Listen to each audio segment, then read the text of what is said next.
आपका जज्बा काबिल फख्र और रश्क है कि आपने इस स्टेज पर हिंदुस्तान की रवादारी को हिंदू के हा के साथ और मुस्लिम के मां के साथ हम बनाकर एक जगह कर दिया।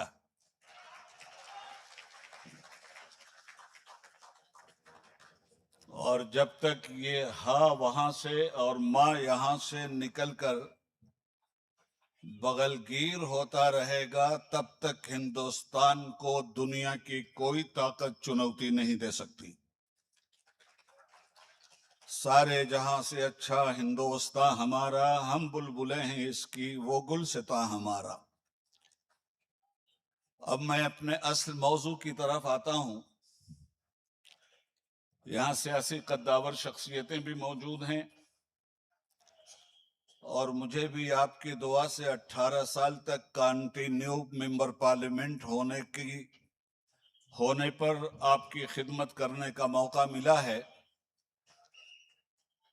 जिसमें मेरी सबसे बड़ी खुशकिस्मती ये थी कि मैंने 1990 में 15 अगस्त को जश्न मिलादुन नबी की छुट्टी का प्राइम मिनिस्टर के जरिए लाल किले से ऐलान करवाने में कामयाबी हासिल की।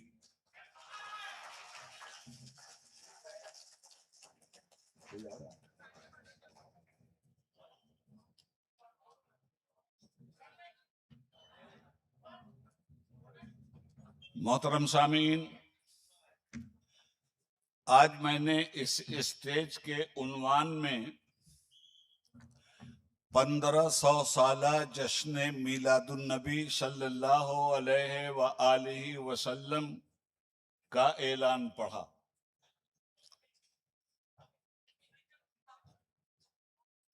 दुनिया में 1,24,000 कमोबेश अंबियाए किराम आए, मगर अल्लाह के महबूब पैगंबर हजरत मोहम्मद मुस्तफ़ा सल्लल्लाहु अलैहि वसल्लम के सर पे खातमुन नबीयीन होने का रब ने ताज रखा। वो बिजली का कड़का था या सौते हादी, अरब की जमी जिसने सारी हिला दी। वो नबियों में रहमत लक़ब पाने वाला, मुरादें गरीबों की बर लाने वाला, वह अपने पराये का गम खाने वाला, मुसीबत में गैरों के काम आने वाला, उतर कर हिरा से सुए कौम आया और एक नुस्खे कीमिया साथ लाया। और नतीजा ये हुआ कि खुद न थे जो राह पर औरों के हादी बन गए, खुद न थे जो राह पर औरों के हादी बन गए। क्या नजर थी जिसने मुर्दों को मसीहा कर दिया, एक अरब ने आदमी का बोल बाला कर दिया, खाक के जर्रों को हम दोषे सुरैया कर दिया। तूने साबित कर दिया ए हादिये नौए बशर, मर्द यूं मोहरें लगाते हैं जबीने वक्त पर। सुभान अल्लाह। नारे तकबीर, नारे रिसालत, नारे रिसालत। सुभान अल्लाह, सुभान अल्लाह, माशाअल्लाह, सुभान अल्लाह। मौजूद सामीन, हुजूर के दुनिया में आने का मकसद गौर से सुन लीजिएगा। ये तो फोटो खिंचवाने का जमाना है और कहीं संजीदा लोग होने के लिए तैयार नहीं है। हमारी कौम की बदकिस्मती है, वरना जिक्र रसूल जब हो रहा हो तो हर गुलाम को खामोशी के साथ आके बैठना चाहिए। बेशक बेशक। मगर अब क्या कीजिएगा, हमारे मुल्क का अगुआ फोटो खिंचाने का इतना बड़ा रसिया है कि हदीस शरीफ में आता है, लोग अपने हुक्मरान के रास्ते पर चलते हैं। हमारे देश का हुक्मरान जब तक फोटो खिंचवा न ले तब तक उसे चैन नहीं आता। अब तो इतना ही बाकी रह गया कि जहां लैट्रीन बनवा रहे हैं वहां भी अपना फोटो लगवा लें। वाह वाह वाह वाह वाह।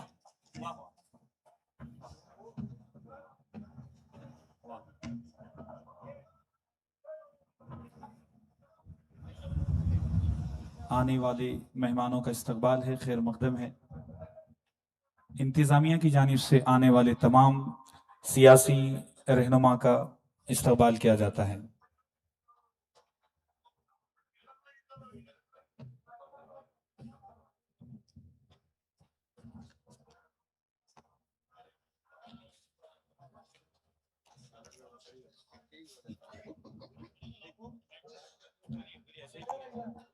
ಈಗಾಗಲೇ ಈ ವೇದಿಕೆ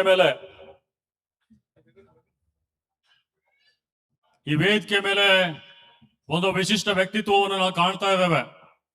ಈ ಮಹತ್ ಸಮಾವೇಶದ ಹಿಂದೆ ಕೆಲವು ಜನರ ಶ್ರಮ ಇದೆ. ಅದರ ಜೊತೆಗೆ ಸನ್ಮಾನ್ಯ ಸಲೀಂ ಅಹಮದ್ ಅವರ ಹೆಗಲು ಕೊಟ್ಟು ಈ ಸಮಾವೇಶದ ಹಿಂದೆ ಕಾರ್ಯಶಕ್ತಿಯಾಗಿ ಅವ್ರ ಜೊತೆ ನಿಂತಹ ಒಬ್ಬ ವ್ಯಕ್ತಿತ್ವ ಡಾಕ್ಟರ್ ಸೈಯದ್ ನಾಸೀರ್ ಹುಸೇನ್ ಅವರು, ರಾಜ್ಯಸಭೆಯ ಸದಸ್ಯರು. ಅವರು ಈ ವೇದಿಕೆಯನ್ನು ಅಲಂಕರಿಸ್ತಾ ಇದ್ದಾರೆ. ಅವರ ಜೊತೆಗೆ ರಾಜ್ಯದ ಪೌರಾಡಳಿತ ಸಚಿವರಾಗಿರುವ ಗೌರವಾನ್ವಿತ ರಹೀಂ ಖಾನ್ ಅವರು, ಮಾಜಿ ಸಚಿವರಾಗಿರುವ ರಾಜಶೇಖರ್ ಪಾಟೀಲ್ ಅವರು, ಮಾಜಿ ವಿಧಾನ ಪರಿಷತ್ತಿನ ಸದಸ್ಯರಾಗಿರುವ ಅರವಿಂದ್ ಕುಮಾರ್ ಅರಳಿ ಅವರು,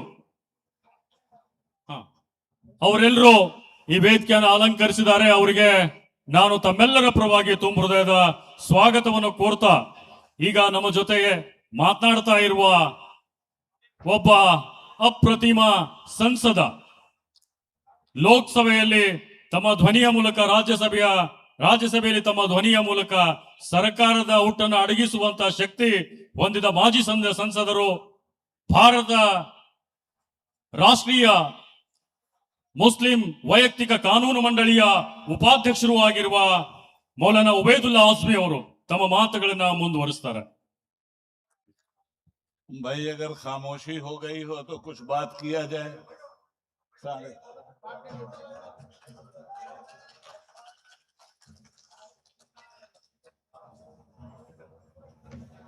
माफ कीजिएगा, मुझे माफी चाहता हूँ, मैं पता नहीं था कि आप दोनों मौलवी तकरीर कर रहे हो. कैसे मसले? अल्हम्दुलिल्लाह, आप कैसे? आपकी दुआ है, अल्लाह करम. कुछ सरकार दो आलम की बातें कर लें, बाकी तो सब चलता ही रहता है.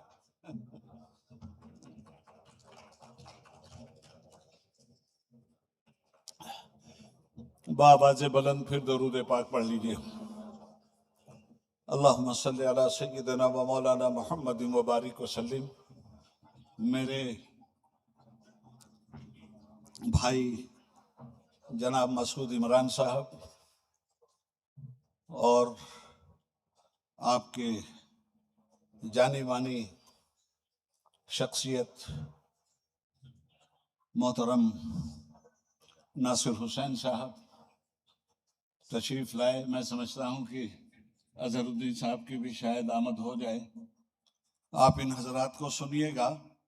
चूंकि इस इजलास का उन्वान 1500 साला जश्न मीलादुन नबी सल्लल्लाहु अलैहि वसल्लम है, इसलिए मैं सबसे गुजारिश करता हूं कि बराहे करम थोड़ी देर के लिए आप लोग खामोश होकर वो पैगाम सुन लीजिए जिस पैगाम की कल भी जरूरत थी इंसान को, आज भी जरूरत है इंसान को, आने वाले दौर में भी इंसान को जरूरत रहेगी.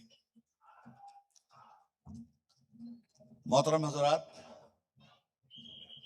ये जो 1500 साल पहले अल्लाह के महबूब पैगंबर इस दुनिया में आए थे,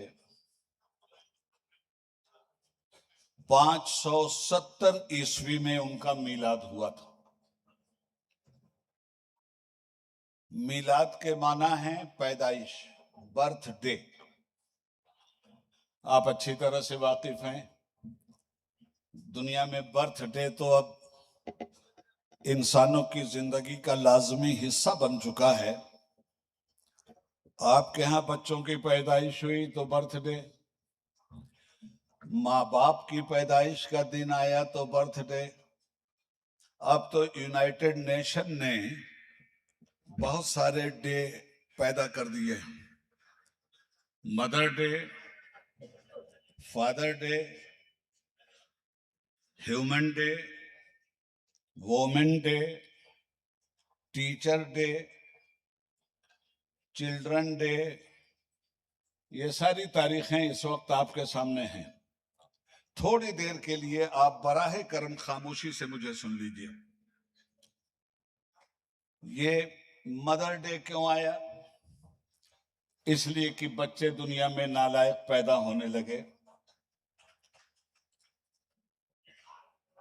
बाप के साथ बेवफाई करने वाले बच्चे आलमे ज़ुहूर में आ गए। इसलिए माँ के रिस्पेक्ट के लिए, बाप के रिस्पेक्ट के लिए बैनुल अक़वामी सोसाइटी ने एक कानून बनाया कि मदर डे के नाम से और फादर डे के नाम से एक दिन मनाया जाए, ताकि उनके अदब, एहतराम और रिस्पेक्ट की तरफ नालायक औलादों को मुतवज्जे किया जाए और लायक औलादें अपने माँ बाप पर तन मन धन को निछावर करने का जज्बा पैदा करें। बैकग्राउंड यह है मदर डे और फादर डे का। ह्यूमन डे, ब्रदरहुड, दुनिया में जितने भी इंसान हैं, चाहे वो किसी भी मजहब व मिल्लत के मानने वाले हैं, वो अल्लाह की मखलूक है और अल्लाह की मखलूक में भेदभाव हराम है। हजरत ख्वाजा निजामुद्दीन औलिया महबूब इलाही फरमाते थे कि मेरे नजदीक हिंदू और मुस्लिम में भेदभाव करना हराम है। ये इंसान अल्लाह की मखलूक है और हजरत मोहम्मद सल्लल्लाहु अलैहि वसल्लम ने फरमाया कि सारी कायनात अल्लाह का कुंबा और कबीला है। तो जब सब के सब अल्लाह का कुंबा और कबीला हैं, तो क्या कुंबे वाले एक दूसरे से लड़ाई करते हैं? और अगर वो लड़ाई करते हैं तो कुंबे की शराफत पे जुल्म का जन्नाटेदार तमाचा मारते हैं। तो ब्रदरहुड के लिए ओमन बर्थडे, ओमन डे के लिए अब औरतों का मसला, औरतों की इज्जत की हिफाजत होना चाहिए, इसलिए वुमेन डे आया। माँ की हैसियत को पहचानना, बहन की हैसियत को पहचानना, बीवी की हैसियत को पहचानना, दूसरों की माँ बहनों की इज्जत, एहतराम और रिस्पेक्ट करना, बैनुल अक़वामी बिरादरी ने अब इस चीज को ईजाद किया ताकि औरतों की इज्जत व आबरू की हिफाजत हो सके और उनका रिस्पेक्ट जारी रखा जा सके। अब मैं आपसे कहना चाहता हूं, इतने डे अगर मना रहे हैं आप, तो सिर्फ एक पैगंबर का बर्थडे मना लीजिए, ह्यूमन डे भी मना सकते हैं आप, मदर डे भी हो क्या हक भी अदा हो जाएगा, वुमेन डे का भी हक अदा हो जाएगा। अब आइए मैं बताता हूं कि पैगंबर का कुरान क्या कहता है। माँ और बाप की हैसियत को कुरान किस तरह बयान करता है। ववस्सैनल इंसान बिवालिदैहि एहसाना, हमने इंसानों को वसीयत किया कि ए इंसानों, अपने माँ बाप पर एहसान करो। This is Quran. हजरात, एक जुमला है इंसाफ और दूसरा जुमला है एहसान। इंसाफ का मतलब यह है कि हकदार को ईमानदारी से उसका हक दे दिया जाए, और एहसान का मतलब यह है कि जो कुछ उसको दिया जा रहा है इसके अलावा भी जान माल सब कुछ निछावर कर दिया जाए, जो माँ बाप की इज्जत है और माँ बाप का हक है। अब आगे आइए, पैगंबर ने किस तरह से इंसानियत को जिंदा किया और हम क्यों जश्न मिलादुन नबी मनाते हैं। कुरान कहता है, हमलत हो उम्मुहु कुरहम व वदात हो कुरहा, तुम अपनी माँ का रिस्पेक्ट करो जिसने तुम्हें अपने पेट में रखा। मुसीबत उठाया पेट में रखकर और मुसीबत उठाया तुम्हें पैदा करके। वह हमलहु व फिसालहु सलासून शहरा, और उसे हमल के जमाने से लेकर दूध छोड़ाने के जमाने तक 30 महीने लग गए। अब मैं यहां आके आपको बताता हूं कि क्यों पैगंबर का बर्थडे मनाना चाहिए। इसलिए मनाना चाहिए कि पैगंबर से एक सहाबी ने आके पूछा, या रसूल अल्लाह, अल्लाह और उसके रसूल के बाद सबसे ज्यादा हम पर हक किसका? प्रॉफिट ने फरमाया, तुम्हारी माँ का। फिर पूछा उन्होंने, हुजूर उसके बाद किसका हक है? फरमाया तुम्हारी माँ का। फिर तीसरी मर्तबा पूछा, उसके बाद हुजूर किसका हक है? फिर फरमाया तुम्हारी माँ का। चौथी मर्तबा पूछा, हुजूर उसके बाद किसका हक है? कहा तब तुम्हारे बाप का। अब हजरात समझिए इस बात को कि माँ का हक 3 मर्तबा क्यों बयान किया और बाप का हक एक बार क्यों बयान किया? माँ का हक 3 मर्तबा इसलिए बयान किया कि एक मर्तबा माँ प्रेग्नेंट हुई, अपने पेट में आपको 9 महीने तक रखकर आपका बोझ उठाया। दूसरी मर्तबा माँ ने बड़ी मुसीबत से आपको पैदा किया। तीसरी मर्तबा वो दूध पिलाती रही 2 साल तक कंटिन्यू। ये हैं उसके 3 वो एहसानात कि पैगंबर इस्लाम फरमाते हैं कि माँ का हक, माँ का हक, माँ का हक, फिर बाप का हक। और इरशाद फरमाया, ऐ दुनिया जहान में जाकर जन्नत की लालच में लोगों का हाथ पैर पकड़ने वालों, जन्नत तो तुम्हारे घर में खुदा ने रख दी है, तुम्हारी माँ के पैर के नीचे अल्लाह ने जन्नत रख दी है। जो बंदा अपनी माँ का एहतराम करता है, जन्नत का दरवाजा उसके लिए खुलता है और जन्नत के फरिश्ते उसे वेलकम करते हैं। अगर मीलादुन नबी नहीं हुआ होता तो क्या ये नेमतें हमें मिलती? अगर मीलादुन नबी नहीं हुआ होता तो क्या औरतों के एहतराम का कोई सबक इस दुनिया को मिलता? आज हम भी कहते हैं बेटी बचाओ, बेटी पढ़ाओ, मगर वही बेटी जब गुजरात की सरजमीन पर सामूहिक बलात्कार का शिकार होती है तब वोमेन डे नहीं याद आता। और उन दरिंदों को जब कोर्ट सजा देती है तो 15 अगस्त को उन दरिंदों को बाइज्जत बरी कर दिया जाता है। यह है इस मुल्क में वोमेन डे मनाने का तरीका, और यह है इस मुल्क की फिरका परस्त सरकार सेंटर की, जो जालिमों को पनाह देती है और मजलूमों के रिस्पेक्ट की धज्जियां उड़ाती। खैर, मैं सियासत पे नहीं बोलना चाहता। मेरे 2 शेर बैठे हैं जो पार्लियामेंट में ललकारने के लिए काफी। मैं तो ये कहना चाहता हूं आपसे कि आप जरा देखें कि एक औरत, समाजी इंसाफ का नारा देने वाला मुल्क, औरतों की इज्जत के दावेदार ढोंगी लोग, औरतों के साथ पढ़ाओ पढ़ाओ लिखाओ का नारा देने वाले, दिल्ली में औरत की इज्जत लूटी जा रही है, यूपी में दलित औरतों की इज्जतों से खिलवाड़ किया जा रहा है, गुजरात की सरजमीन पर बिल्कुस बानो के साथ दरिंदगी की गई। 15 अगस्त का भी रिस्पेक्ट नहीं किया इन बेईमानों ने। 15 अगस्त की भी धज्जियां उड़ा करके इन्होंने इंसाफ का गला घोंट दिया। अर्ज ये करना चाहता हूं कि अरब का जाहिल कबीला 1500 साल पहले की उसकी तारीख पढ़ो। मैं तुम्हें बताता हूं कि कबीले कबीले का पुत एक जुदा था, किसी का हुबल था, किसी का सफा था। हुजूर किस लिए इस दुनिया में आए? हुजूर के मीलाद का मतलब था इंसान खुदा की राह पर ईमानदारी से आ जाए। मैंने जहां तक कुरान करीम का मुताला किया है, पूरे कुरान का निचोड़ 3 बातों में मैं आपके सामने रखता हूं। कुरान क्या चाहता है आपसे? एक तो अल्लाह की इबादत, दूसरे रसूल पाक की इताअत, और तीसरे मखलूक की खिदमत। यह है कुरान का वो फैसला जिस फैसले की बुनियाद पर समाजी बुराइयां दूर होती हैं और इंसाफ का सूरज 14वीं के चांद की तरह चमकता है। अर्ज ये करना चाहता हूं आपसे कि हिंदुस्तान में हम भी दिन मनाते हैं। हमारा बड़ा पवित्र दिन है 15 अगस्त, जिस दिन मुल्क आजाद हुआ। अंग्रेजों ने सोने की थाल में मुल्क की आजादी आपको नहीं दिया है। कुर्बानियां आपके माँ बाप ने दी हैं, हिंदू मुसलमान ने बलिदान दिया है, तब ये देश आजाद हुआ है।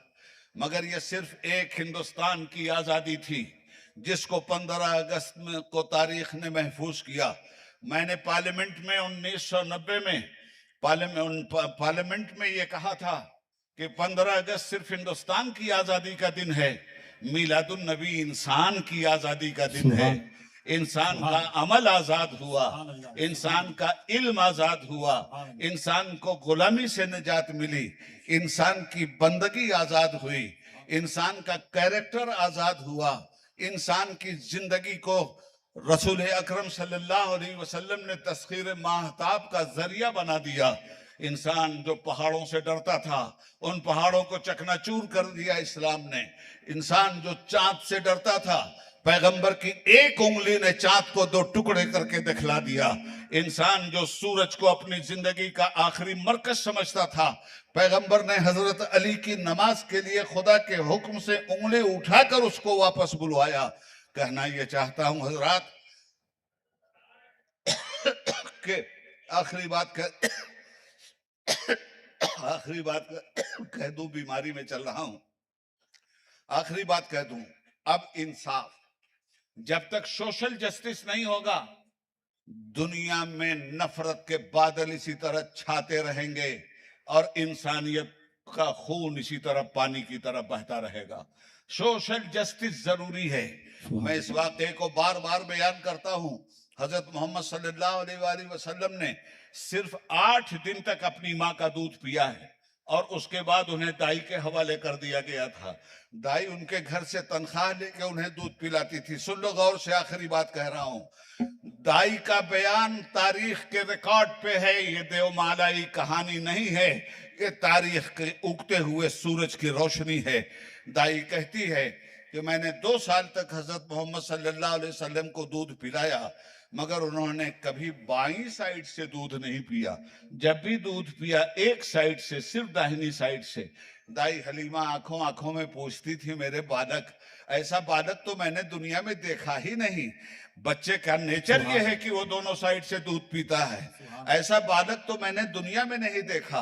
तो कुदरत की तरफ से आवाज आती थी, ऐ हलीमा, जब ऐसा दूसरा बालक हमने पैदा ही नहीं किया तो तू देखेगी कहां? नारे तकबीर, नारे रिसालत, नारे रिसालत, नारे रिसालत।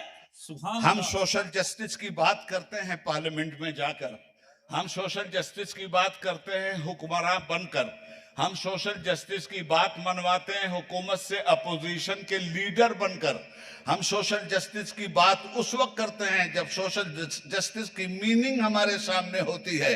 मगर वाह रे पैगंबर इस्लाम, वाह रे पैगंबर इंसान, इंसानियत, तुमने तो दूध पीने के जमाने में दाई हलीमा की गोद में सामाजिक न्याय का शिलान्यास करके दिखला दिया था। हजरत हलीमा कहती हैं, हुजूर ने कभी दोनों साइड से दूध नहीं पिया। सरकार से तो मालूम किया गया तो हुजूर ने पैगाम दिया कि दुनिया से अगर बुराइयों का खात्मा चाहते हो और इंसानियत की भलाई चाहते हो तो समाजी इंसाफ कायम करो। मैंने समाजी इंसाफ दूध पीने के जमाने में दाई हलीमा की गोद में कायम किया था। जब मैं दूध पी रहा था तो मैंने देखा कि उसका बेटा भी दूध पी रहा है। एक साइड से मैं दूध पीता था और दूसरी साइड से समाजी इंसाफ करते हुए हलीमा के बेटे के लिए दूध छोड़ता था। ये पैगंबराना मोजज़ा था। इसलिए लोगों, अगर चाहते हो कि हिंदुस्तान जन्नत निशान बना रहे, अगर चाहते हो कि इस मुल्क में अमनो अमान रहे, अगर ये चाहते हो कि सूफी संत आपस में गले मिलकर हिंदुस्तान को आगे बढ़ाते रहें, तो ऐसी झूठी सियासत से हिंदुस्तान आगे नहीं बढ़ सकता। जिस सियासत के पेट से करप्शन निकलता है, ऐसी सियासत हिंदुस्तान को चाहिए। जिस सियासत के पेट से जनता की खिदमत निकलती हो, इंसानियत का वकार निकलता हो, इल्म का मीनार खड़ा होता हो। बस इन्हीं जुमलों के साथ मैं आपसे गुज़ारिश